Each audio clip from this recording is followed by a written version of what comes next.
শিশু আসিয়া ধর্ষণ হত্যা মামলায় হাইকোর্টের রায় আজ। সিদ্ধান্ত আসবে ডেথ রেফারেন্স ও আপিল নিয়ে।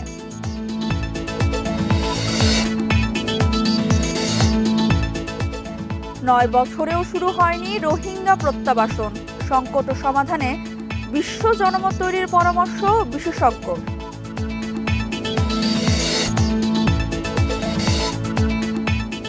ঠাকুরগাঁওয়ে মির্জা ফখরুলের আসনে বদলাচ্ছে ভোটের সমীকরণ। সুযোগ কাজে লাগাতে চায় প্রতিপক্ষ।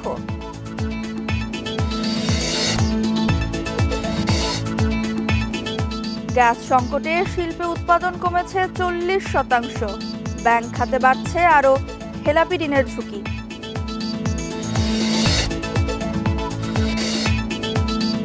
পিরোজপুরে জমে উঠেছে ভাসমান পেয়ারা হাট।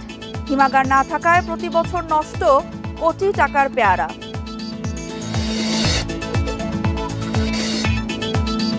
চাঁদপুরে চলতি বছরেই অর্ধশত ট্রান্সফরমার চুরি। মাসুল দিতে হচ্ছে গ্রাহককে, বাড়ছে ক্ষোভ।